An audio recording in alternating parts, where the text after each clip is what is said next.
Welcome to Nightmares Incorporated, where our goal is to make your sleep anything but restful. So sit back, relax, and enjoy tonight's tale, entitled The Old Gods.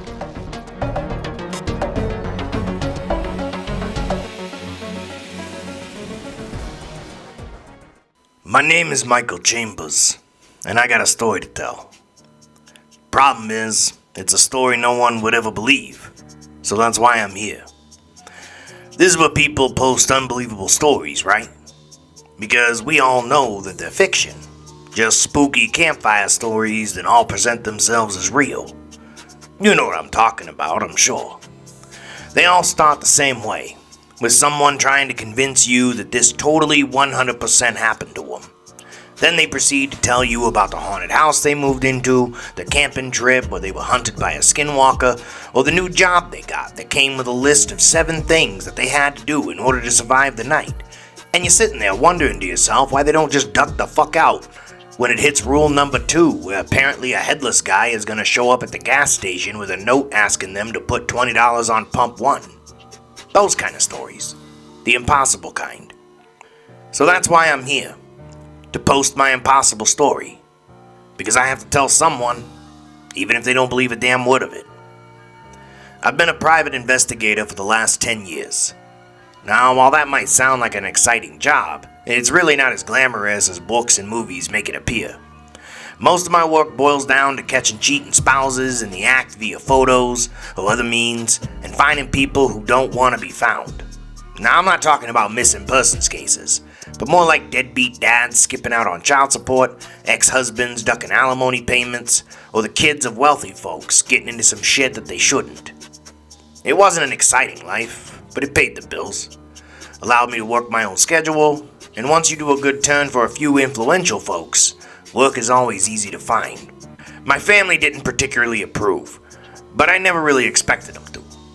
We were a family of cops after all. My old man, a cop. My brothers, cops. My sister, a cop. My ma, the wife of a cop, and a volunteer firefighter. I did the academy, of course, because it was expected of me, but decided that sort of life was too rigid for me, too constrained. My old man was pissed when I turned down the job and told him I was planning on going out on my own and becoming a PI. Ma pretended to understand. My siblings took the side of Pop, so that kind of made me the black sheep of the family. But that was okay. Every family has a black sheep. And if you're sitting there thinking, well, mine doesn't, well, then chances are that probably means it's you. That's not an insult, mind you. From one black sheep to possible others, own that shit. Wear it like armor. Be you. I personally love the life of PI. While my pops would make fun of it, saying that I wasn't really helping society, I disagreed. Locking up bad guys is admirable, of course, but in my opinion, so was forcing people to be accountable for their actions even when they didn't break the law.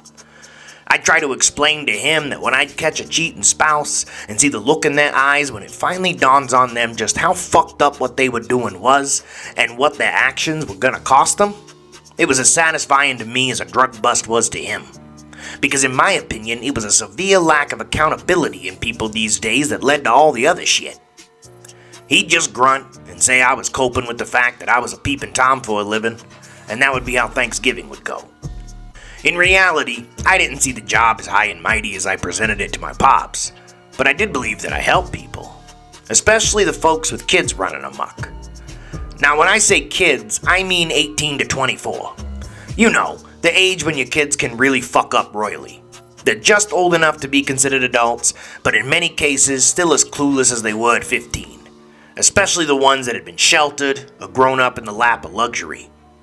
See, for me, I wasn't teaching the kids a lesson in accountability in these cases, but their parents. I'd stop them from doing something stupid or help the folks to get them to stop, and when their parents would pay me a hefty fee for assisting them in avoiding embarrassment, I'd give them a look that said, now, if you had just disciplined this little motherfucker once in a while when they were growing up, we wouldn't be here right now. I was good at my job. And discreet, which in my line of work is more important than actual ability with most people.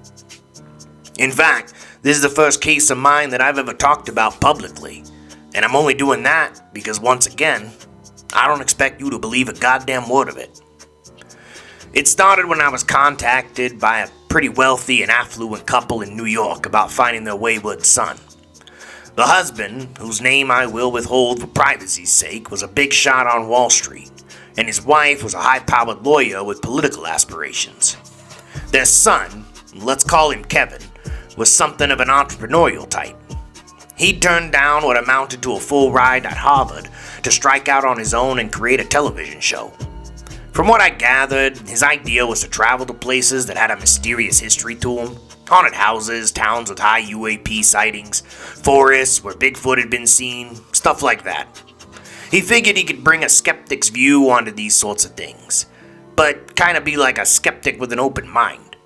I guess the idea was to shop it around at the History Channel or TLC or something. Or maybe just do the whole thing online. After all, cable television is about as dead as fried chicken at this point anyway.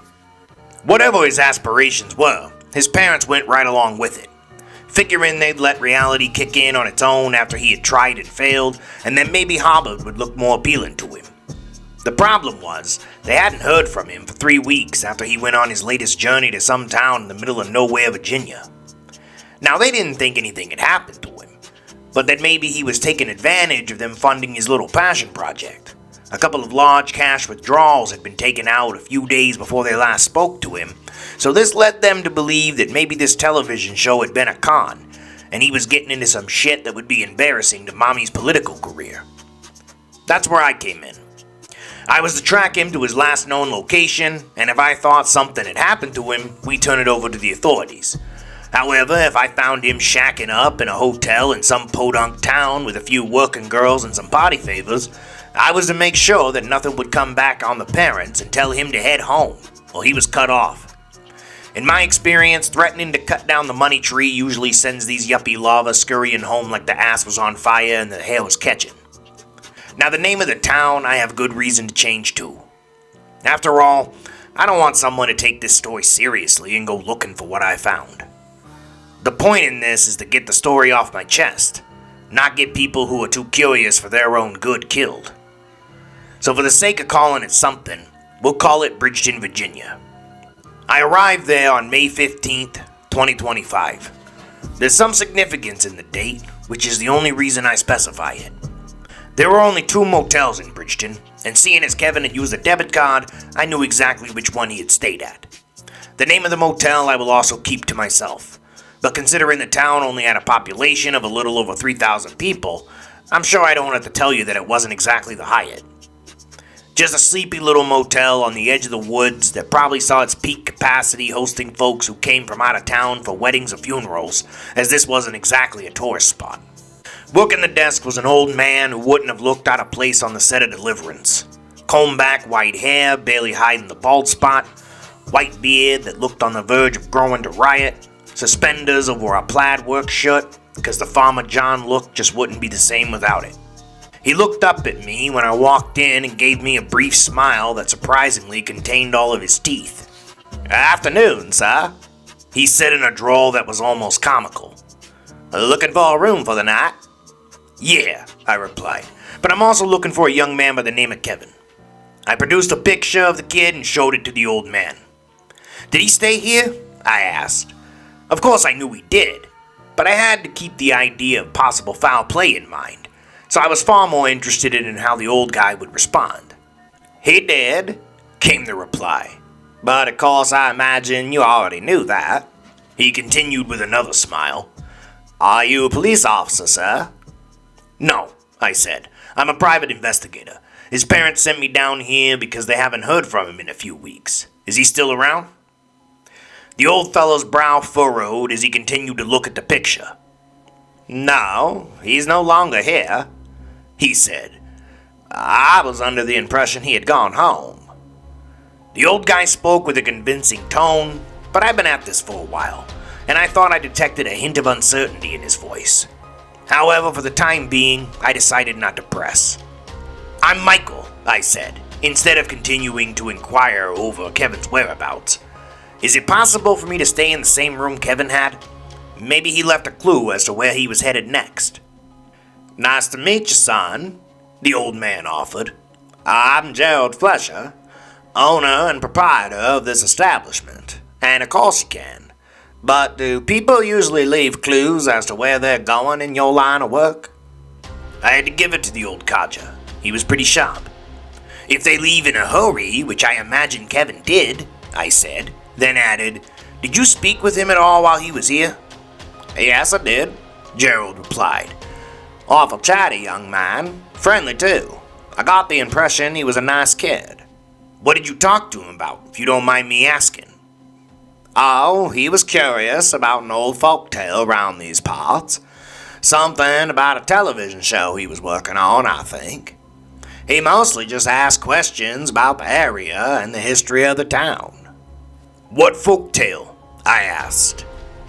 The Black Church, the old man answered, and the tone of his voice gave me the impression that he was disgusted by the name. What's the Black Church? I inquired.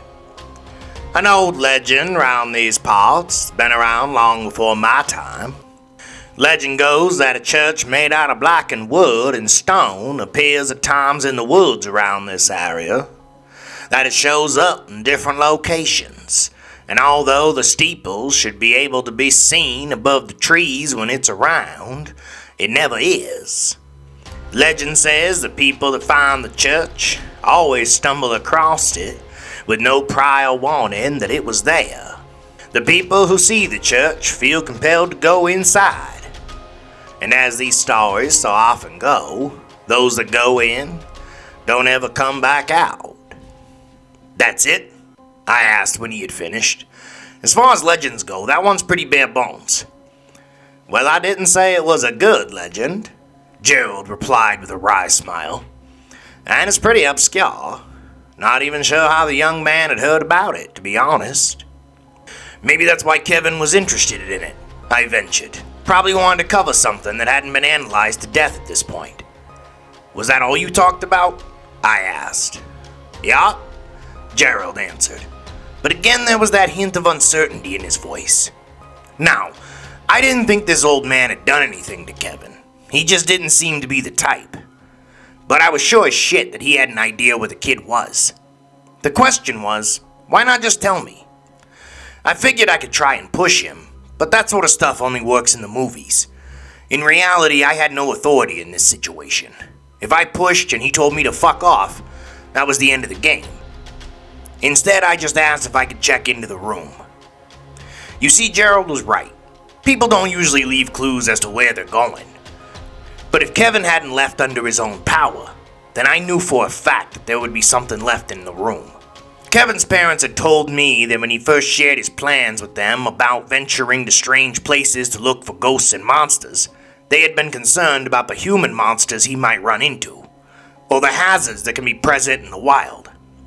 To try and calm their fears a bit, Kevin had told his folks that he would leave a flash drive in his hotel rooms when he was going out on a case. He said that the drive would have a video recording on it talking about where he was going, what he intended to do while he was there, and an estimated time he would be back. That if he went missing, the drive would still be inside his mattress through a little slit he would cut in the bottom right corner. If the drive was in the mattress, it would tell me two things. One, Kevin had not been scamming his parents. And two, something had happened to him. Gerald gave me the mag card to the room, gave me directions of how to get to it, even though I could clearly see it from the office, then bid me goodnight. I had a feeling that I would be talking to him again soon. The room itself was indeed nothing to write home about. Just a standard, no-frills room. The kind of place you stay on a business trip if business has been fucking bad. All the rooms at this motel still allowed smoking, and the stale stench of cigarette smoke hung in the air like a bad memory, giving me a bit of nostalgia for my old habit. I found the flash drive right where Kevin's parents said I would find it, and felt my stomach tie itself into a knot as soon as my fingers touched it. I popped it into my laptop and opened it up. There was a file containing notes which were just a more detailed accounting of the legend Gerald had told me. I'm assuming the kid had pried a lot harder than I had, as he had dates and a few names of notable disappearances. There was a note he had made of the old guy asking him not to disclose the name of the town in his show, which he thought was kinda odd, but added that if he just filmed himself in the woods, then maybe he could honor the request. And then there was a video file, just as he'd promised his parents there would be. I opened it up and saw Kevin seated at the very desk I was sitting at, recording his message. Okay guys, it took a lot of pestering, but the owner of the motel I'm staying at finally caved. He marked a spot on my map where he said the black church shows up most regularly. He stressed for me to not stray from the map, and if I didn't find the church where he marked it, to head straight back. I've got my pack ready, a flashlight with extra sets of batteries, and I'll be filming the entire trip through the woods. The owner estimates the trip there and back should only take a couple hours, so wish me luck. And if anything happens to me, Mom, Dad, I love you. Later. I'm not gonna lie.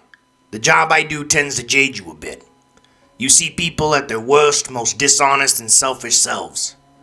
But seeing this fresh-faced kid that was genuinely trying to do something on his own broke my heart a little. And the fact that there wasn't a rental car here and nothing but this hidden flash drive left in his room pissed me off more than a little. I headed back to the front desk, flash drive in hand. When I got there, I tossed the drive on the counter in front of Gerald. Hey pal, I said, I think you left some shit out of our last conversation. Now, you can fill in those gaps for me, or I can get the authorities involved and you can tell it to them. Gerald looked at me with concerned, but oddly not frightened eyes. He almost looked sad, in fact. Almost as if he had been expecting this possibility. The rest of his stuff is in the office. We returned the rental car. Was hoping to return his stuff to him when we found him. This took me back a little. When you found him, and who's we? The sheriff and I, Gerald answered. I noticed the slightest beginnings of tears in his rheumy old eyes. I told him not to go, he said, not making eye contact with me for the first time. I didn't interrupt, not if he was going to tell it on his own. I told him everything I could about that cursed fucking place. I told him he could relay it all in his video. That he could go take some spooky pictures and videos of the woods, and then just tell his audience that he couldn't find it. What would be the harm? No one ever finds anything on shows like that anyway. The audience expects it, I think. It's always just about the creepy story. I begged him not to go looking for it.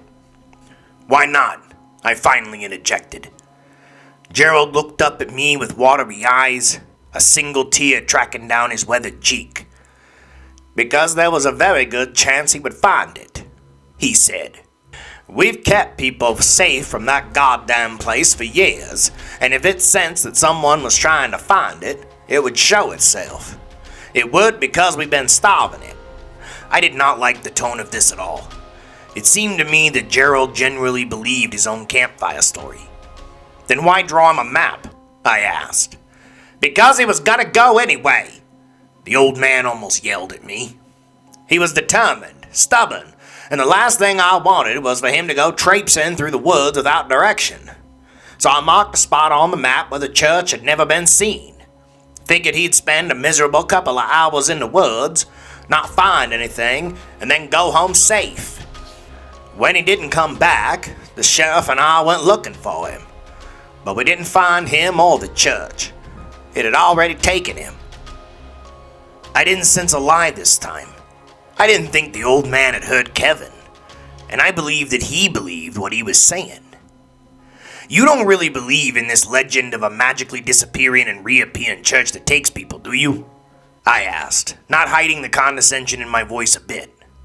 I do because it's real, son, he said, not sounding offended, just in a matter-of-fact kind of way. How do you know that? I asked. Have you seen it?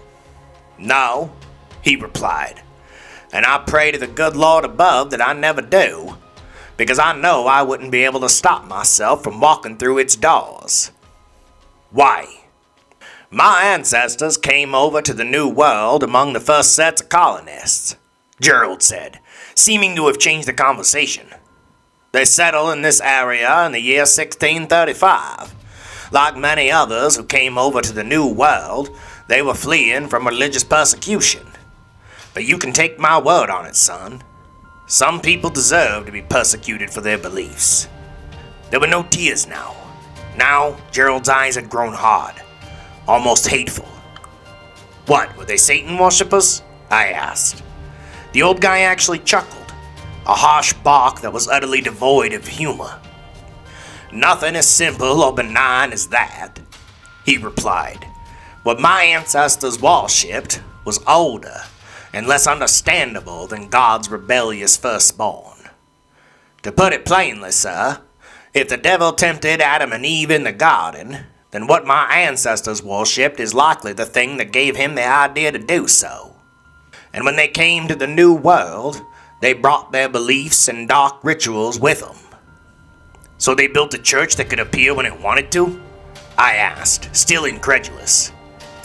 They didn't build it, Gerald said. They found it. And it wasn't a church when they did. It was little more than a square stone structure with a doorway and a staircase leading down into the earth. In their writings, they describe venturing down those stairs and finding a temple that no human hands could have constructed. A place that humans had never occupied because the construction was not fit for humans. They wrote that they lost several people during the first expeditions trying to explore the temple, that these people had fallen down holes that did not appear to be there, or would become trapped in an angle that couldn't be seen, but would bend their bodies in such a way that it shattered their bones. They report doorways that are too narrow for a man to fit through, but standing at heights of 15 to 16 feet tall.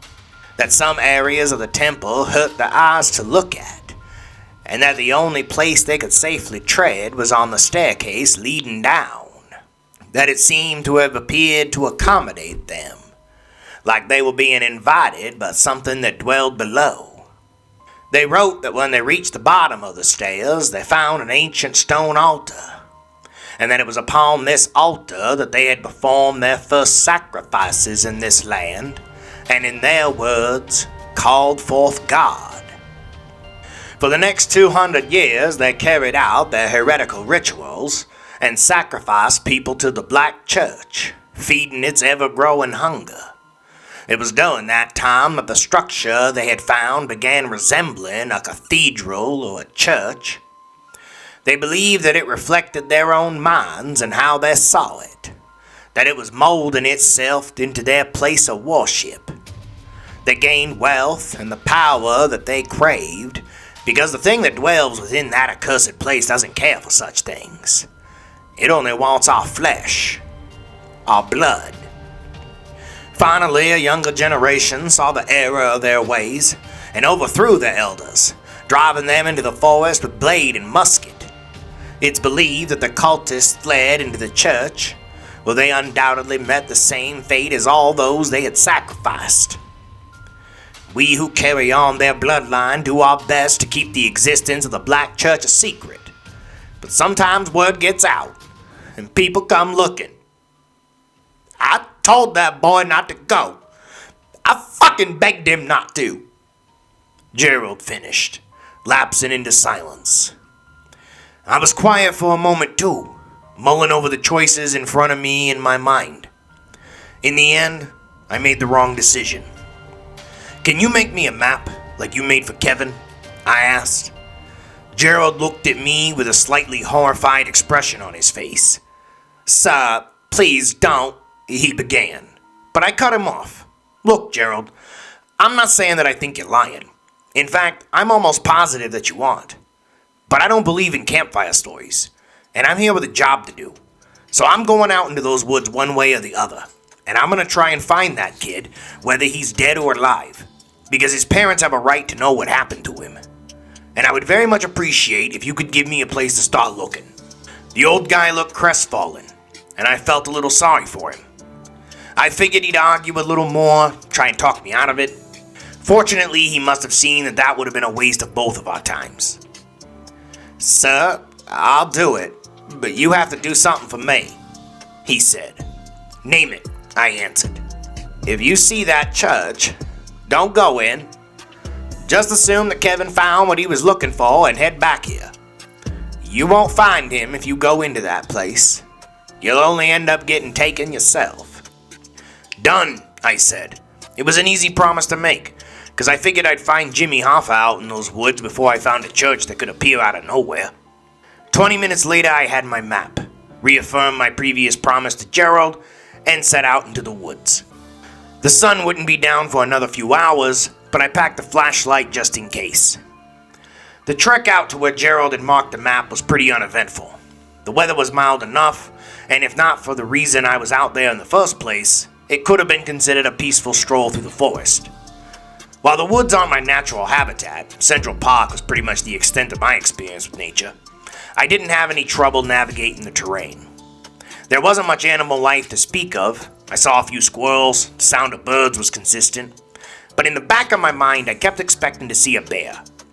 I knew that there were bears in Virginia, and while I had my piece, a 9mm loaded with hollow points and a spare clip, that provided very little comfort. Seeing as I knew next to nothing about bears, I was convinced that all my gun would do if I encountered one is piss it off. So while I was looking for sign of Kevin, I was also keeping an eye out for Yogi or one of his cousins. It only took me about an hour to reach the spot where Kevin had apparently gone. When I arrived there, I didn't see a church or any other type of building, and there was no immediate sign of Kevin. Nor did I see anywhere that he could have gone. There was no drop-off, no holes, there were no water sources that he could have fallen into, and no clear sign that he'd even been there. I checked around the area for about 40 minutes or so, but search and rescue wasn't exactly my expertise.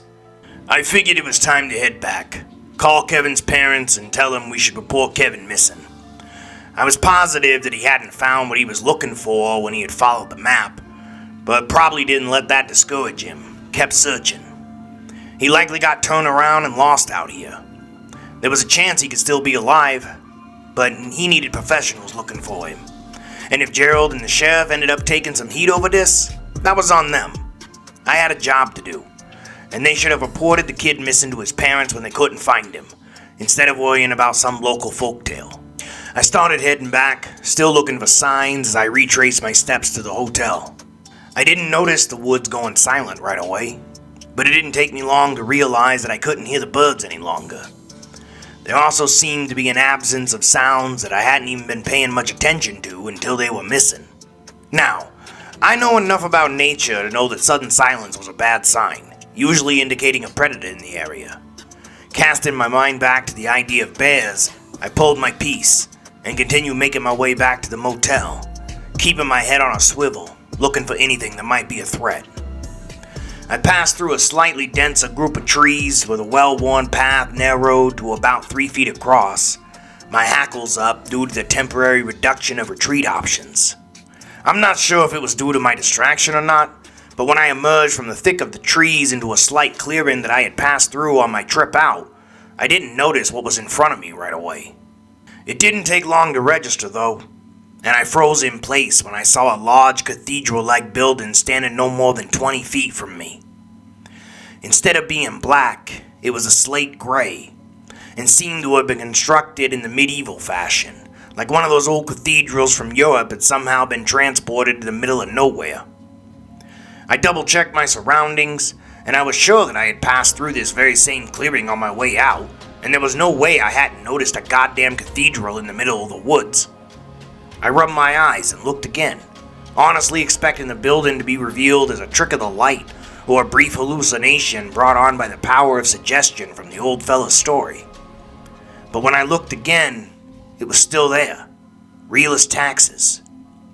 A large stone building that would look right at home in a movie about the Dark Ages, complete with stained glass windows that reflected the setting sun in a dizzying prism of colors, and a large black door that was slightly ajar, as if the building was inviting me in. Now, I know what you're thinking. You didn't really go in there, did you? But I did. Of course I did. I wouldn't be telling this story if I had done the smart thing. I considered it. I considered walking around it and heading back to the motel just as I had planned. I'd tell the old fella that I believed his story now and ask him what we should report to Kevin's parents. I'd admit that I was out of my depth and that I was open to suggestions. Instead of that, I approached the door. And the reason why is simple. If I was missing, I'd want someone looking for me. If Kevin was in there, I had to try and find him. I'm not saying it's rational, and I'm not even gonna say that I'd do the same thing again. It's just a choice I made in the moment. I climbed the stairs at the base of the building, pushed open the door, revealing a narthex that looked to be about 10 feet long, was lit by dozens of candles. Beyond the narthex, I could see into the nave of the cathedral, and even from the front door, the structure appeared to be huge, far larger than it even appeared on the outside. I hesitantly crossed the threshold and took 3 steps into the entryway. I completely expected the door to slam shut behind me, but it didn't. "Kevin?" I called out from where I was, not expecting a response, but still disappointed when I didn't get one. Against every instinct I had, I ventured further into the building, until I had covered the 10 or so feet of the narthex and was standing within the nave. Sunlight shone through what seemed to be almost an overabundance of stained glass windows, each of them standing at impossible heights, their multicolored surfaces striking straight at my heart with their absolute beauty. I had the strangest feeling that I had been looking for this place my entire life. Once completely inside, I was shocked by the sheer size of the structure.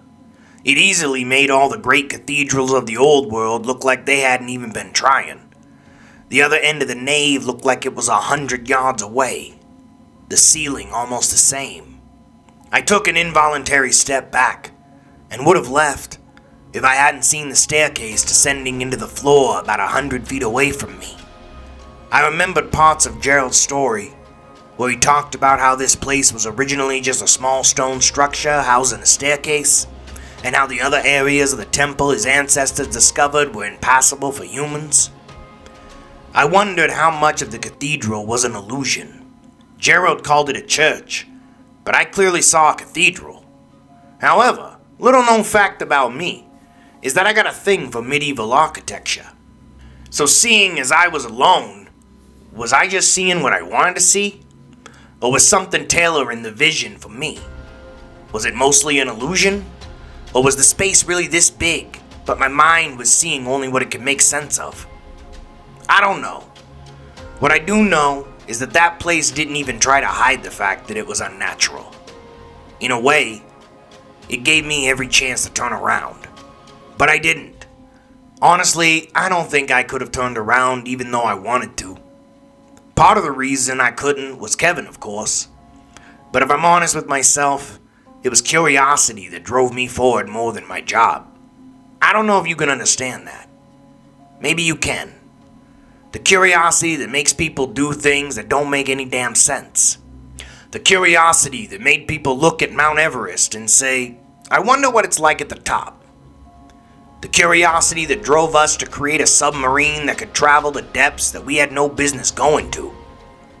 The very same curiosity that made mankind gaze up at the moon and collectively say to itself, bet, bitch. I didn't know what this place was.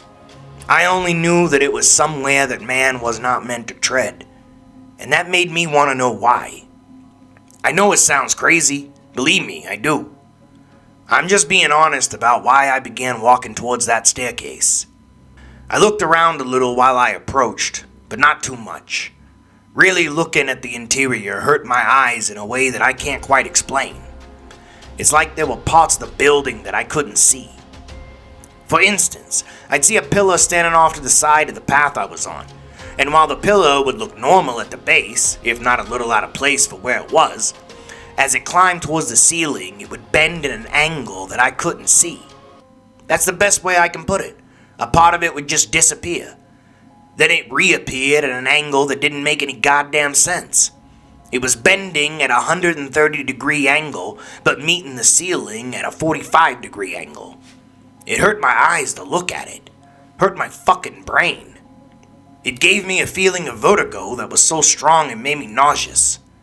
I looked away and the feeling of being unbalanced left the moment I did. I kept advancing until I reached the top of the staircase. I wasn't surprised to see that it made about as much sense as the rest of the building. The stairs were made out of wood rather than stone, and seemed as out of place here in the floor as a diet plan that included McDonald's for all 3 meals of the day. I couldn't see the bottom of the stairs as they extended into darkness. I flipped on my flashlight, but that only afforded me to see a little further before the light stopped and the darkness continued. "Kevin!" I said again, this time nearly in a shout. Still no response. At this point, every nerve in my body was screaming for me to turn around, to just say fuck it and leave. The rational part of my mind was begging me to not go down those stairs, that there was nothing down there that I needed to see, that even if the answers to all of life's questions were somehow down there, knowing those answers would not improve my life at all. They would make it worse, in fact. But the curious part of my mind, the part that made mankind look at the atom and decide to make a bomb out of it, knew that I didn't have a choice. I had to know what was down there.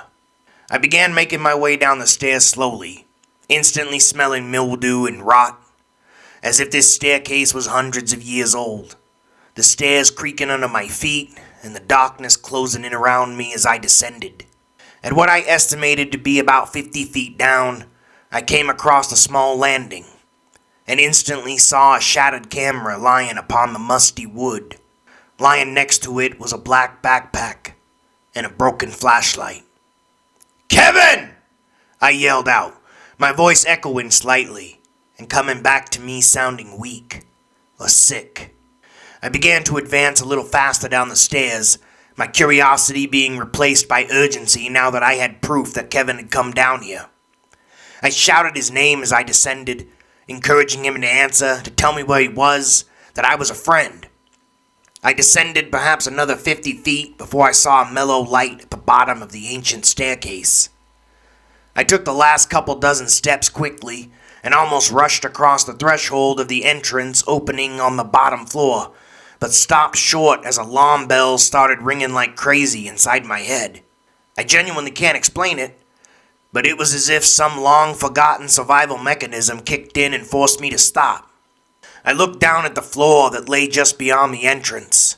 It was made out of glass. It looked like the stained glass windows from upstairs, but like they had all been smashed together, robbing them of their previous beauty and reducing them to chaos. But that wasn't all. The floor appeared to be moving, ever so slightly. I looked closely and could see that it was rotating slightly to the left, the colors of the glass leisurely gliding past the toe of my shoe. I cast my gaze further out into the room that stood before me, and again was struck with a feeling of vertigo. The entire floor was rotating, and also sliding away from me, coalescing at a hole that was in the center of the room. The room was rectangular, not quite as big as the nave upstairs, but still larger than it had any right to be. I could see an altar at the far end, and more glass windows were standing above it.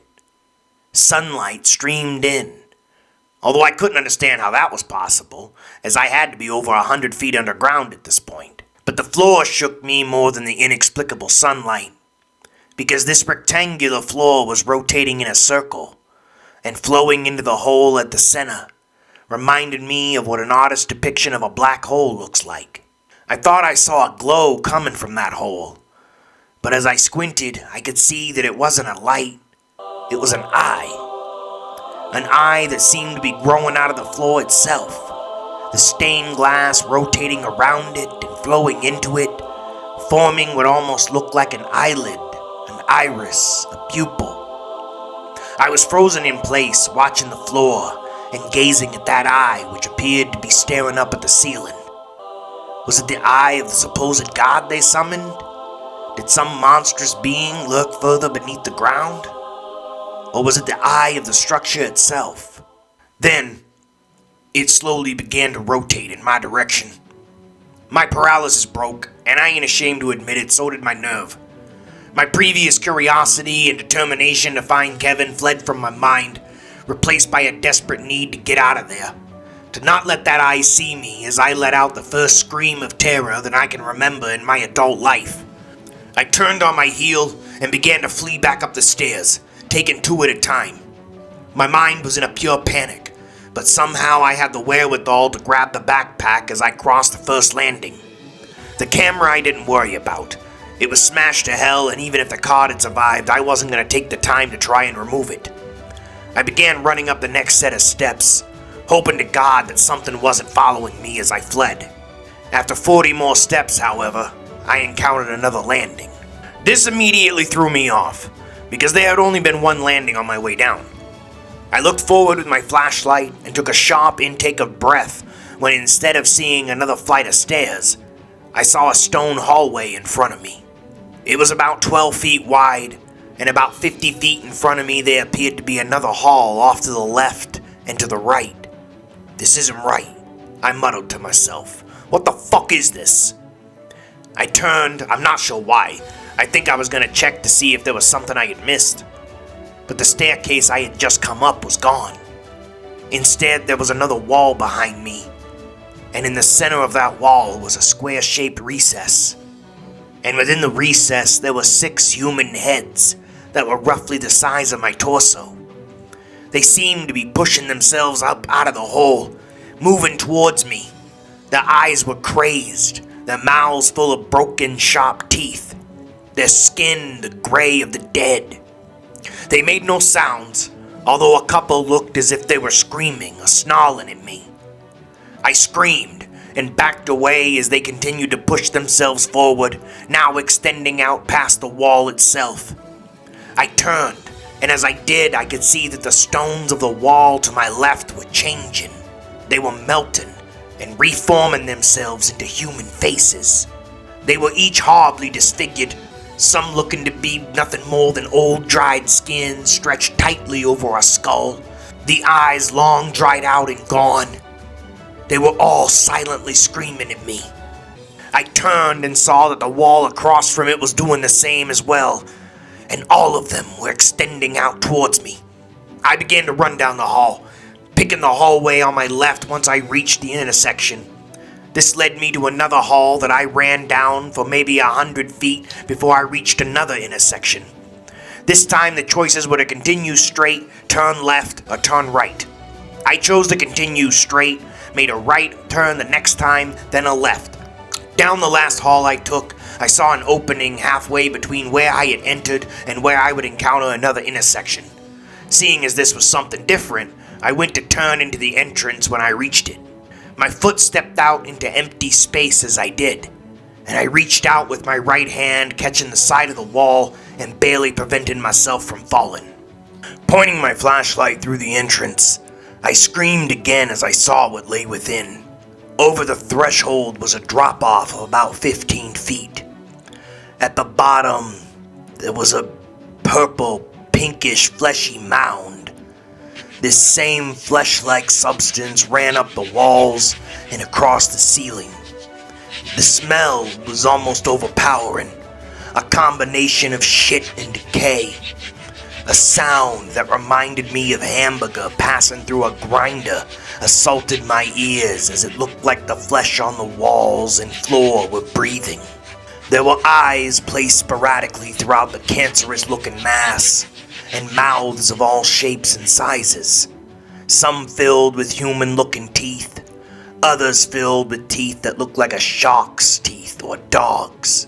Along with these abominable features, there were human bodies fused within the pulpy mass. They were desiccated, looking to have been drained of all fluid and muscle tissue, but their jaws were still moving as if they were crying out.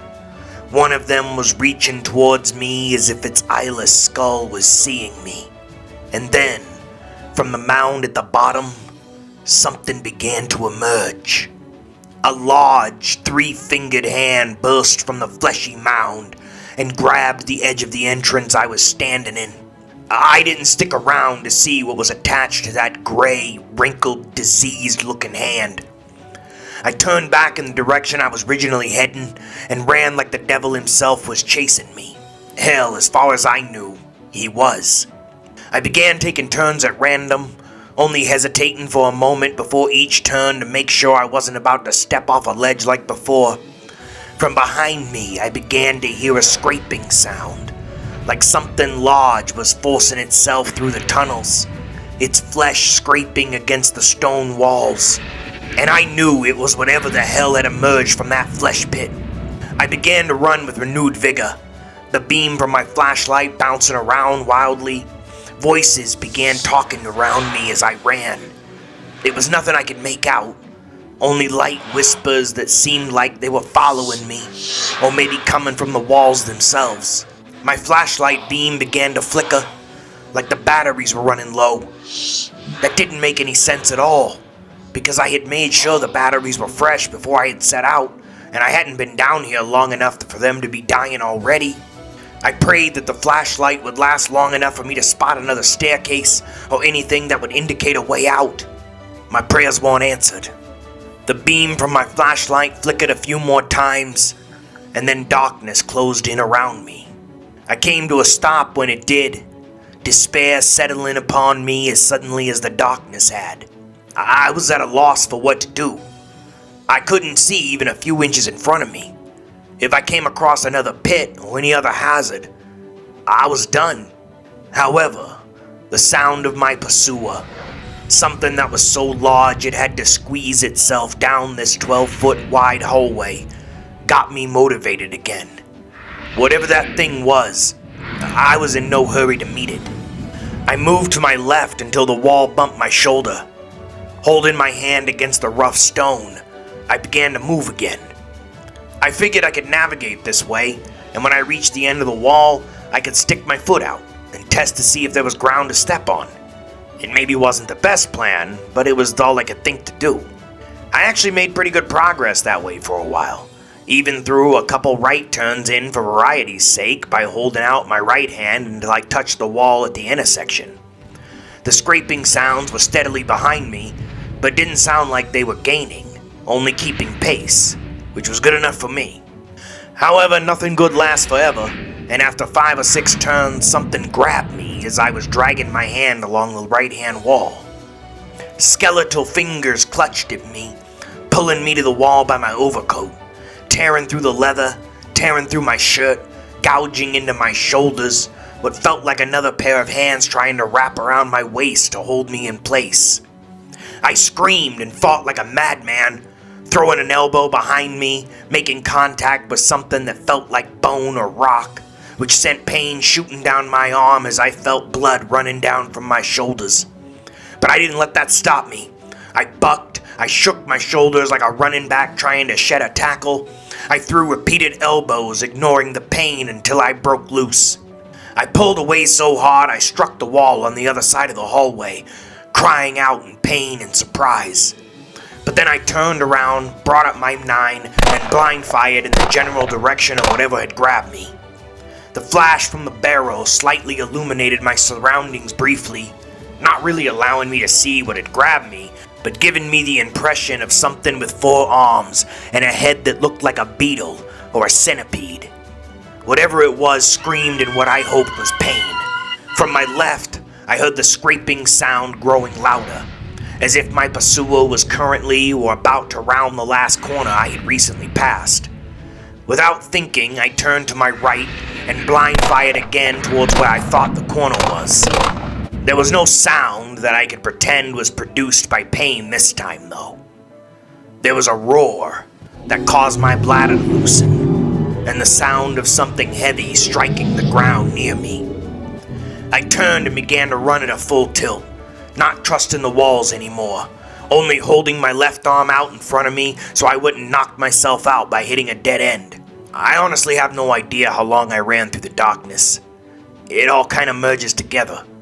I would hear the scraping sounds recede, indicating that I had gained ground on my pursuer, but every time I would slow to try to conserve energy, I would feel hot breath against my neck, the smell of rot and decayed flesh surrounding me like a cloud. I would then take off at a full tilt again, legs burning, stitch forming in my side, my own breathing coming in short, ragged gasps. I was just about to give up hope when I smacked the wall so hard my exhausted arm buckled and I knocked my head with such force that I saw stars in the darkness. But when I looked to my left, I saw a light about 40 feet away on the right-hand wall. I ran towards it as fast as I could, really pouring it on. I prayed it wasn't an illusion or wishful thinking, and this time, my prayers were answered. When I reached the light, I saw a staircase going up, the light of day at the top. I bounded up the stairs, taking 2, 3 at a time. There was another roar from behind me, but that only spurred me on faster. I reached the top and found myself in a small stone entryway. Not the nave from before, but I was past the point of expecting this place to make any kind of sense. The only thing I cared about was the door that was standing open in front of me and the outside world beyond it. I plunged through the door and jumped down the 5 steps beyond the entryway in almost a single motion, hitting the ground and rolling until I stopped in a shaking heap. Another roar pierced through the forest. I sat up with a start and looked back at where I had emerged from. Before me there was a section of wall, maybe 15 feet in length, the door standing in the center. Above this section of wall and to the sides there was a shimmer, as if something had been there but was fading. And within the door was my pursuer, a thing that almost looked reptilian, but also bear-like. Gray skin and red eyes, and parts of it looking like it was merging with the door. Or maybe it was the door itself. I don't know. It roared at me again, and this time I yelled back. I couldn't help it. Yeah? Well, fuck you, pal. I beat you. You hear me, you motherfucker? I beat you! As I watched, the section of wall, the door, and the creature began to fade, turn translucent, and then disappear, as if they had never been there at all. I collapsed back onto the grass. I laughed. I cried. I thanked God, Odin, Zeus, and whoever else might have been listening as I caught my breath. I rested for a moment and then decided not to push my luck and laboriously climbed back to my feet. I began stumble walking back in the direction of the hotel, fully prepared to tell Gerald that he was 100% right and I was 100% a fucking moron. 30 minutes later, I reached the parking lot. I damn near ran to the check-in office, desperately needing to see a face that I recognized. I didn't get that, though. When I entered the office, there was a man I hadn't seen before standing at the front desk. If Gerald had been rocking the Farmer John look, then this guy was a Paul Bunyan kind of cat. Tall, with a bushy brown beard, and built like the truck that ran through the brick shithouse. He looked up at me as I entered. "Hello, sir," he began, but then must have taken in my disheveled appearance. "Good Lord, sir. Are you okay? Did you have an accident?" he asked. "Something like that," I answered. "Is Gerald around? I need to talk to him." The big guy looked puzzled for a moment, and then regretful. "Gerald was my dad," he said. "He passed away, sir. Were you a friend of his?" I gaped at him, for a moment unable to think of anything to say. Sure, I had noticed that it was daytime now, and I'd obviously been down in those tunnels all night. But did the old guy really kick over in the short time I was gone? Finally, something to say came to me. "What the fuck are you talking about? He can't be dead. I just spoke with him last night." Now it was Paul Bunyan's turn to gape. The big guy turned pale, his eyes slowly growing wide, looking like someone who has seen a ghost. "Holy shit," he breathed. "You're him, aren't you?" "Him who, big guy?" I asked. "You're that detective, aren't you?" he asked. "Private investigator," I corrected. "But yeah, now are you telling me that Gerald passed away last night?" "No, sir," the big guy said, almost hesitantly, I thought. "Dad passed away a year ago. 2 years after you went missing." I was quiet again for a moment, but more out of confusion than anything else. "Bullshit," I blurted. "You're fucking lying. Now where's Gerald?" "Sir, I ain't lying," he said softly, kindly, which to be honest kind of pissed me off a little. "My name is Edgar. Dad passed the motel on to me," the man said, still speaking softly. "He told me about you, though. Here, sir, have a look." I looked down at the desk and saw he was sliding a newspaper in my direction. I took it and hesitantly looked at the date. It was dated August 14th, 2028. My knees gave out, and I hit the floor hard. Edgar came around the desk pretty fast for a guy his size. 3 years? I was inside that fucking church for 3 years? How in the hell was that even possible? How was I still alive? Why hadn't I starved or died of thirst or from sheer fucking exhaustion? My head was spinning, and the floor began to feel like it was tilting beneath me. Realizing that I was on the verge of passing out, I bit the inside of my cheek hard, jolting myself back to reality. Edgar knelt beside me and put a steadying hand on my shoulder. "You found the church, didn't you, sir?" he asked. I nodded in response, temporarily unable to speak. "You went in," he said. Not a question. Finding my voice, I asked, "What is that place?" Edgar was quiet himself for a moment, as if contemplating my question. "Some people around here say it's home of the Fey folk, and that time works differently over there. Others think it's the doorway to hell. Me and my kin just think of it as the evil our ancestors disturbed. You might be the only person to ever escape that place. A lot of people came out here looking for you, and the kid. We told them you went out in the woods looking for the kid, and you never came back. Didn't know what else to tell them. Drove Dad half crazy to have so many people searching those woods, but no one else disappeared. Maybe because that place was busy with you. Are you hungry, sir? I could whip you something up. Could get you a car and a plane ticket home if you like." "I just want to sleep," I replied. "Sure thing, sir. I'll get you a room ready. On the house." "Thanks," I replied. It was all I could manage. Nothing felt real at the moment. "Sir, can I ask you a question?" Edgar asked. "Sure," I replied. "What did you see in there?" "Evil," I said without hesitation. That answer seemed good enough. I spent the night there, and the next day Edgar was good to his word.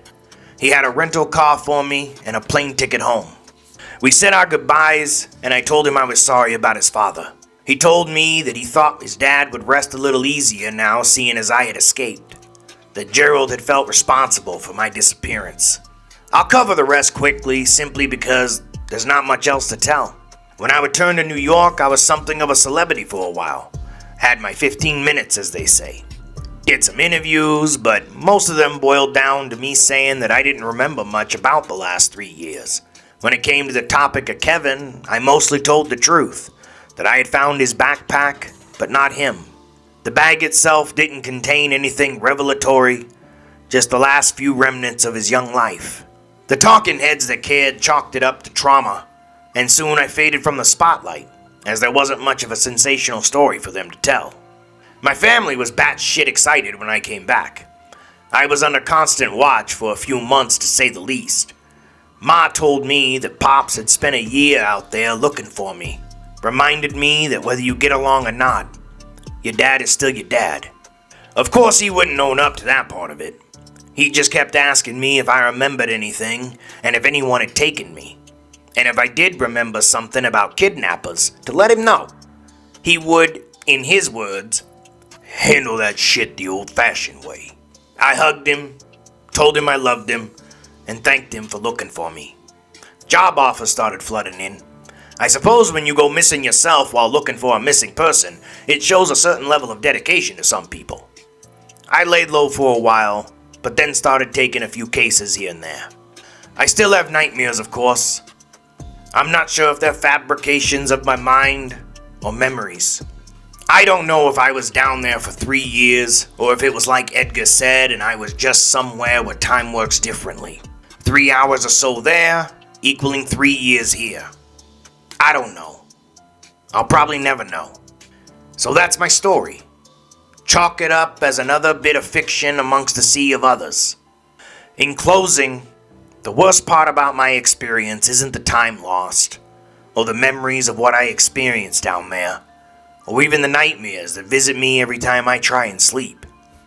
The worst part is the knowledge that a place like that, and whatever dwells within it, exists. Because if the Black Church and the horrors it contains exist, then what else is out there?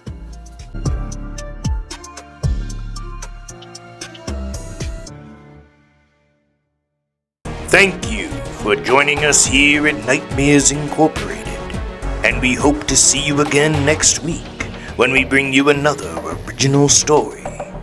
Until then, sweet dreams.